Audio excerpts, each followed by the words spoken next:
Nací en Bilbao en 1905 en el seno de una familia carlista y ultracatólica. Realicé estudios universitarios en la Escuela Superior de Arquitectura de Madrid. Me casé con una prima de José Antonio Primo de Rivera, Teresa Sáenz de Heredia. Me afilié a la Falange en febrero de 1936. Cuando estalló la Guerra Civil, me refugié en la Embajada de Noruega y luego me trasladé a la zona sublevada. Estuve implicado en los sucesos de Salamanca, mostrándome partidario de Manuel Hedilla y contrario al decreto de unificación, de ahí que fuera detenido y encarcelado. Evité la pena de muerte, que me fue conmutada por pena de prisión gracias a la intervención de Ramón Serrano Suñer, cuñado de Franco. Pasé poco tiempo en prisión porque me retracté de mis declaraciones.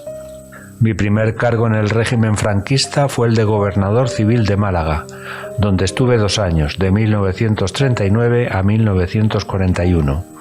Acabé con el mercado negro y abastecí a la población con toneladas de alimentos traídos desde el Marruecos español. En el ámbito urbanístico moví la línea de playa hacia el interior y gané terreno al mar. Además, tracé un plan urbanístico que no llegó a realizarse.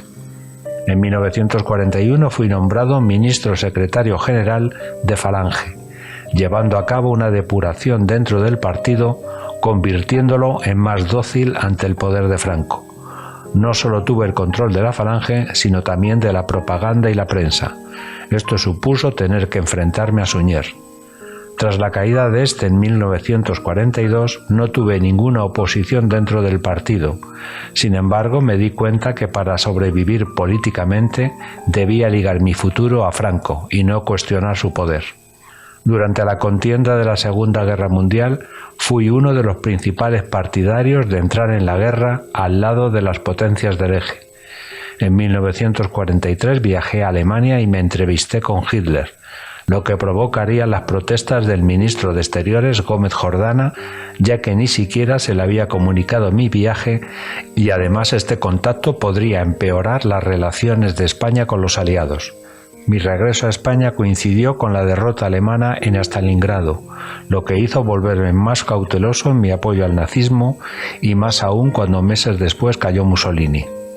Pasé varios años en el ostracismo político, sin ocupar ningún cargo de importancia, como lavado de imagen del régimen tras la victoria de los aliados en la Guerra Mundial.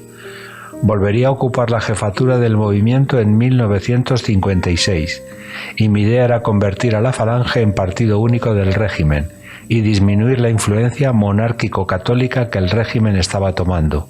Este proyecto no llegaría a ver la luz por la oposición del resto de familias del régimen y sobre todo porque a Franco le preocupaban otros temas en estos momentos, como era el económico. Fui cesado como secretario general de Falange, pero no salí del gobierno, ya que Franco me puso al frente del recién Ministerio de Vivienda.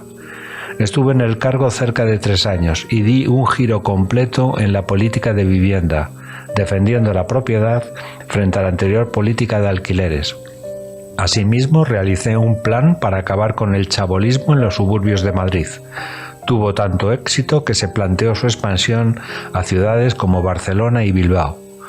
Tras mi cese como ministro en 1960, no volvería a ejercer ningún puesto relevante en la administración o el gobierno, pero seguí siendo procurador en Cortes, así como miembro del Consejo Nacional del Movimiento y del Consejo del Reino. Me ausenté en la votación de noviembre de 1976 sobre la Ley para la Reforma Política. Fallecí en Corella, Navarra, en 1986, a los 81 años.